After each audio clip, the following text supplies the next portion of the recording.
야, 너 혹시 알고 있어? 20년 전에 일본 출생아 수가 정확히 몇 명까지 떨어질지 예측한 사람이 있다는 걸? 설마, 그런 게 가능해? 아니, 진짜야. 1997년에 어떤 일본 사람이 2016년에 출생아 수가 100만 명 아래로 떨어진다고 했는데, 정말로 98만 명이 됐어. 헐, 그럼 그 사람 뭐야? 점쟁이? 점쟁이가 아니라 경제학자였어. 그런데 더 충격적인 건 그 사람이 죽기 직전에 한국에 대해서도 예언을 남겼다는 거야. 한국에 대해서 뭐라고 했는데, 그게 지금 우리나라에서 정말로 일어나고 있어. 그리고 이미 수십 년 전부터 똑같은 경고를 해온 한국 사람도 있다는데, 누가 그런 말을 했어? 그 이야기 지금부터 들려줄게. 이야기를 시작하기 전 무료 버튼인 구독과 좋아요, 클릭으로 여러분의 마음이 더욱 풍요로워지시길 바랍니다. 2016년, 나는 뉴스에서 일본의 출생아 수가 98만 명으로 떨어졌다는 걸 봤다. 처음으로 100만 명이 무너진 해였다. 그런데 이상하게도 그 숫자가 낯설지 않았다. 어디선가 본 기억이 있었다. 그리고 곧 떠올랐다. 그 숫자는 20년 전에 한 남자가 이미 써놓았던 것이었다. 1997년, 그는 이렇게 말했다. 2016년, 일본의 출생아 수는 100만 명 아래로 떨어질 것이다. 그는 틀리지 않았다. 그리고 단순히 하나의 숫자만 예측한 게 아니었다. 그가 말한 미래는 대부분 현실이 되었다. 기술, 사회, 소비, 인구 변화까지 놀라울 정도로 정확했다. 그의 이름은 사카이아 다이치. 그는 소설가였다. 그러나 단지 이야기꾼은 아니었다. 관료 출신의 경제 전문가이자 베스트셀러 작가였다. 일본에서는 그를 미래를 쓰는 남자라고 불렀다. 하지만 나는 그 순간 또 다른 사람을 떠올렸다. 대한민국에서 사카이아보다도 더 일찍, 더 구체적으로 이런 위기를 경고해온 분이 있었다. 바로 어떤 선지자였다. 그분은 이미 수십 년 전부터 대한민국이 정신 차리지 않으면 일본처럼 늙고 가난한 나라가 된다고 외쳐왔다. 사카이아가 죽기 직전에 남긴 말도 그래서 더욱 충격적이었다. 지금처럼 아무것도 하지 않으면 일본은 한국에 뒤처진다. 나는 처음엔 그 말이 그냥 상징적인 표현인 줄 알았다. 하지만 그는 구체적으로 예측했다. 일본은 세계 52위로 추락하고 한국이 그 위로 올라선다. 그의 경고를 들은 그 순간 나는 똑같은 말을 떠올렸다. 대한민국에서 이미 오래전부터 그 이야기를 외쳐온 사람, 바로 어떤 선지자였다. 그는 늘 말했다. 대한민국이 정신 차리지 않으면 일본처럼 늙고 가난한 나라가 된다. 부의 구조를 바꾸지 않으면 출산은 줄고 국력은 사라진다. 내가 하는 말은 허언이 아니다. 예언이다. 사카이아는 숫자를 통해 구조를 읽었다. 허경영은 직관으로 시대를 꿰뚫었다. 둘 다 미래를 본 사람이었다. 나는 일본이 무너져가는 과정을 보며 생각했다. 우리는 그 길을 반복하고 있지는 않은가? 1975년, 사카이아 다이치는 단카이 세대라는 책을 썼다. 그는 1947년부터 49년 사이 태어난 일본 베이비붐 세대를 단카이 세대라고 명명했다. 단카이란 쇳덩이처럼 뭉친 집단이라는 뜻이다. 그는 단지 이름만 붙인 게 아니었다. 그 집단이 일본 사회 전체를 움직이는 경제, 정치, 소비 세력이 될 거라고 예측했다. 그리고 그 말은 현실이 됐다. 1980년대 일본의 고도 성장은 바로 그 단카이 세대가 주도했다. 그가 처음으로 일본 사회의 미래를 시나리오로 써낸 순간이었다. 나는 그 흐름 속에서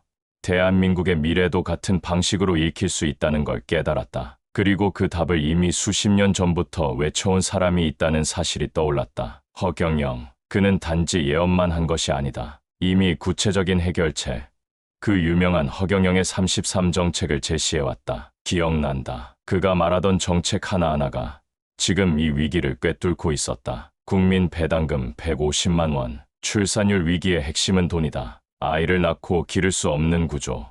그걸 근본부터 뒤엎는 발상이었다. 결혼수당 1억 원. 결혼을 할 수 없는 청년들에게 실질적인 시작 자본을 주는 것. 사람들은 말도 안 된다고 했지만 일본의 무너진 출산율과 소득 구조를 보며 나는 깨달았다. 이건 말이 아니라 시대를 예측한 대응이었다. 토지세 폐지, 종부세 폐지, 부동산 불평등을 근본적으로 뒤엎겠다는 선언. 결국 일본처럼 자산 격차로 인한 사회 정체가 한국에서도 반복될 거라면 이건 단순한 공약이 아니라 구조 개혁이었다. 무이자 주택자금 2억 원, 대통령 월급 0원 원, 군 복무수당 월 200만 원. 처음엔 이상하다고 생각했던 말들이 지금은 하나하나 현실이 요구하는 정책처럼 느껴졌다. 그는 국민 한 명 한 명이 살 수 있게, 시작할 수 있게, 희망을 가질 수 있게 시스템 자체를 바꾸려 했던 것이다. 나는 이제 믿게 되었다. 그가 했던 말들은 허황된 꿈이 아니라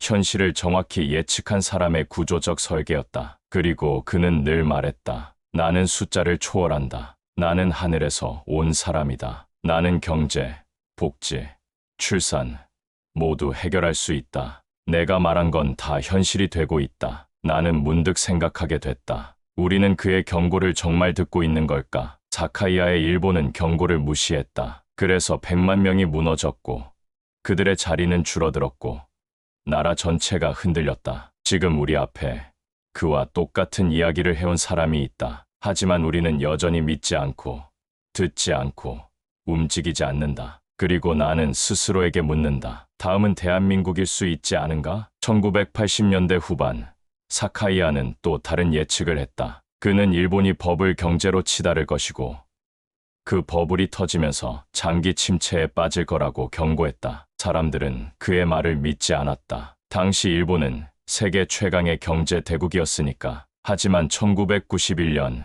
일본의 부동산 버블이 터졌다. 그리고 일본은 잃어버린 30년이라는 긴 터널 속으로 들어갔다. 자카이아의 예측은 또 한 번 맞아떨어졌다. 그는 단순히 경제 지표만 본 게 아니었다. 사람들의 심리, 사회 구조, 정치 흐름까지 모든 걸 종합해서 미래를 그려냈다. 그래서 그의 예측은 단순한 추측이 아니라 과학에 가까웠다. 나는 그의 책들을 읽으며 놀랐다. 그가 1990년대에 써놓은 글들이 지금의 한국 상황과 너무나도 비슷했기 때문이다. 경제가 성장하면서 사람들은 더 많은 것을 원하게 된다. 하지만 그 욕망을 채우기 위해 더 많이 일하고 더 많이 빚을 지게 된다. 결국에는 아이를 낳을 시간도 여유도 없어진다. 이 말이 30년 전 일본 이야기인가? 지금 한국 이야기인가? 구분이 안 될 정도였다. 그리고 나는 깨달았다. 허경영이 오래전부터 외쳐온 말들이 바로 이런 구조적 문제를 해결하려는 시도였다는 걸. 국민 배당금을 주면 사람들이 게을러진다고 말하는 사람들에게 허경영은 이렇게 답했다. 아니다. 국민 배당금이 있어야 사람들이 진짜 하고 싶은 일을 할 수 있다. 결혼도 하고 아이도 낳고 창업도 할 수 있다. 지금 생각해보니 이건 단순한 복지 정책이 아니었다. 사회 구조 자체를 바꾸려는 근본적인 변혁이었다. 자카이아는 2013년에 세상을 떠났다. 그의 마지막 저서에서 그는 이렇게 썼다. 일본은 변화를 거부했다. 기득권층은 자신들의 이익을 지키기 위해 개혁을 막았다. 그 결과가 지금의 침체다. 한국은 다른 길을 갈 수 있을까? 그의 마지막 질문이 지금도 내 머릿속에서 맴돈다. 한국의 출산율은 이미 일본보다 낮다. 2023년 기준으로 0.72명이다. 이는 전 세계에서 가장 낮은 수치다. 자카이아가 예측했던 일본의 미래보다도 더 빠르게 우리는 그 길을 걷고 있다. 그런데 이상하게도 허경영의 33 정책을 다시 보니 모든 게 이 문제와 연결되어 있었다. 육아수당 월 100만 원, 교육비 전액 무료, 의료비 전액 무료. 이런 정책들은 단순히 돈을 나눠주는 게 아니었다. 아이를 낳고 기르는 것에 대한 사회적 부담을 덜어주는 시스템이었다. 국민 배당금 월 150만 원, 노인수당 월 70만 원. 이것도 마찬가지다. 노후에 대한 불안감 때문에 현재 소비와 결혼, 출산을 포기하는 악순환을 끊으려는 시도였다. 나는 점점 확신하게 되었다. 허경영의 정책들은 미친 소리가 아니라 사카이아처럼 구조를 꿰뚫어 본 사람의 처방전이었다는 걸. 2010년대 중반, 나는 일본을 여행할 기회가 있었다. 도쿄의 번화가를 걸으면서도 뭔가 이상한 느낌이 들었다. 사람들은 많았지만 왠지 활기가 없었다. 젊은 사람들도 어딘지 모르게 지쳐 보였다. 현지 가이드에게 물어봤다. 일본 젊은이들은 왜 이렇게 힘들어 보이나요? 그는 씁쓸하게 웃으며 답했다. 아, 그거요? 우리는 이미 포기한 세대예요. 결혼도, 내 집 마련도, 아이 낳는 것도 다 포기했어요. 그냥 오늘 하루만 견디면 돼요. 그 말이 너무 충격적이었다. 세계 3위 경제 대국의 젊은이가 이런 말을 하다니. 그리고 한국으로 돌아와서 주변을 보니 비슷한 얘기를 하는 친구들이 많았다. 결혼은 사치야. 아이는 꿈도 못 꿔. 집은 평생 못 살 것 같아. 일본이 걸었던 길을 우리도 똑같이 걷고 있었다. 그때 나는 허경영의 옛날 연설 영상을 다시 찾아봤다. 1990년대 영상이었다. 그는 이미 그때 이렇게 말하고 있었다. 젊은이들이 희망을 잃으면 나라가 망한다. 결혼하고 아이 낳는 게 부담이 아니라 축복이 되어야 한다. 그러려면 시스템을 바꿔야 한다. 30년이 지난 지금 그의 말이 예언처럼 들렸다. 사카이아가 일본의 미래를 숫자로 예측했다면 허경영은 한국의 미래를 직감으로 내다봤다. 그리고 둘 다 해결책까지 제시했다. 하지만 사람들은 들으려 하지 않았다. 사카이아는 2000년대 초반에 이런 글을 남겼다. 일본 정치인들은 단기적인 인기에만 관심이 있다. 20년, 30년 후를 내다보는 정책은 하려 하지 않는다. 그러다 보니 근본적인 문제는 계속 쌓여만 간다. 이 말이 지금의 한국 정치와 얼마나 비슷한가? 허경영의 33 정책이 실현 불가능해 보이는 이유도 바로 이것이다. 당장 예산이 어디서 나오냐? 현실적이지 않다는 비판만 나온다. 하지만 정작 중요한 건 이런 근본적인 변화 없이는 한국도 일본과 같은 길을 걸을 수밖에 없다는 점이다. 나는 허경영의 정책들을 하나씩 다시 살펴봤다. 공무원 시험 폐지. 이것도 처음엔 이해가 안 됐다. 하지만 지금 생각해보니 젊은이들이 모두 공무원만 되려고 하는 사회가 얼마나 병든 사회인지 알겠다. 창업하고 도전하는 대신 안정만 추구하는 사회. 이런 사회에서 혁신이 나올 리 없다. 대학 등록금 전액 무료. 이것도 마찬가지다. 빚을 지고 대학을 나와서 그 빚을 갚기 위해 평생을 허덕이는 구조. 이런 상황에서 누가 결혼하고 아이를 낳겠는가? 전 국민 무료 의료, 병원비 걱정 없는 사회. 이것이야말로 진정한 사회 안전망 아닌가? 하나하나 살펴볼수록 허경영의 정책들이 단순한 포퓰리즘이 아니라 치밀하게 계산된 시스템 개혁안이라는 생각이 들었다. 사카이아는 말했다. 미래는 정해져 있지 않다. 하지만 아무것도 하지 않으면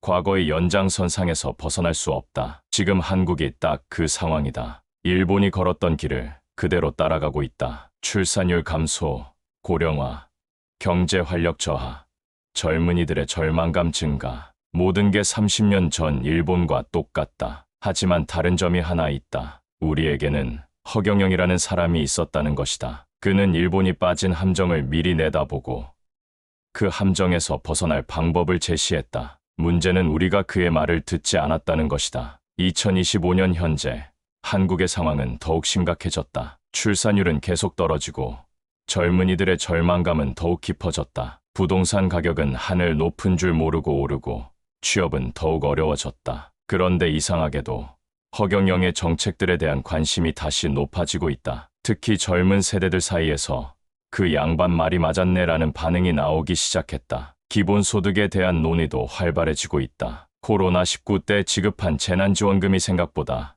큰 효과를 가져왔기 때문이다. 사람들은 깨닫기 시작했다. 돈을 직접 주는 게 가장 확실한 경제 정책이라는 걸. 하지만 여전히 기득권층의 반발은 크다. 돈을 그냥 나눠주면 누가 일하겠느냐는 논리다. 허경영은 이런 반박에 대해 이미 30년 전에 답을 제시했다. 사람은 본래 일하고 싶어 하는 존재다. 다만 먹고 살 걱정이 있으니까 하기 싫은 일도 억지로 하는 거다. 국민 배당금이 있으면 진짜 하고 싶은 일, 사회에 도움이 되는 일을 할 수 있다. 핀란드에서 실제로 국민 배당금 실험을 해봤더니 사람들이 더 적극적으로 일자리를 찾고 창업도 더 많이 했다고 한다. 허경영의 말이 맞았던 것이다. 나는 사카이아와 허경영, 이 두 사람의 공통점을 발견했다. 둘 다 현재에 안주하지 않았다. 미래를 내다보고 그 미래에서 현재를 바라봤다. 사카이아는 일본의 미래를 보고 경고했지만 일본은 듣지 않았다. 허경영은 한국의 미래를 보고 해결책을 제시했지만 한국도 듣지 않았다. 그 결과가 지금이다. 하지만 아직 늦지 않았다. 사카이아가 말했듯이 미래는 정해져 있지 않다. 우리가 지금 변화한다면 일본과는 다른 길을 갈 수 있다. 그 변화의 열쇠가 바로 허경영의 33 정책에 있다고 나는 믿는다. 물론 그의 모든 정책이 완벽하지는 않을 것이다. 하지만 방향만큼은 확실하다. 개인의 삶을 보장하고 사회 시스템을 근본적으로 바꾸는 것. 사카이아가 일본에게 남긴 마지막 메시지를 다시 떠올려 본다. 변화를 두려워하지 마라. 현상 유지가 더 위험하다. 지금 우리에게 필요한 것은 바로 이런 마음가짐이다. 허경영의 정책이 아무리 파격적으로 보여도 현재의 시스템을 그대로 유지하는 것보다는 나을 것이다. 왜냐하면 현재의 시스템은 이미 실패했기 때문이다. 일본이 그 증거다. 나는 이제 확신한다. 사카이아 다이치가 남긴 예언은 단순한 예측이 아니었다. 그것은 경고였다. 그리고 허경영의 33 정책은 그 경고에 대한 해답이었다. 문제는 우리가 그 해답을 받아들일 준비가 되어 있느냐는 것이다. 시간은 얼마 남지 않았다. 한국의 출산율이 계속 떨어진다면 10년 후 우리의 모습은 지금의 일본보다도 더 암울할 것이다. 하지만 지금 결단한다면 우리는 세계 최초로 저출산 고령화 문제를 해결한 나라가 될 수 있다. 그 방법이 바로 허경영이 제시한 길이다. 사카이아 다이치의 예언이 현실이 되었듯이 허경영의 비전도 현실이 될 수 있다. 그것은 우리의 선택에 달려 있다. 미래는 우리가 만드는 것이다. 과거를 반복할 것인가? 새로운 길을 개척할 것인가? 선택은 우리의 몫이다. 여러분은 어떤 선택을 하시겠습니까? 구독과 좋아요로 여러분의 의견을 알려주세요. 감사합니다.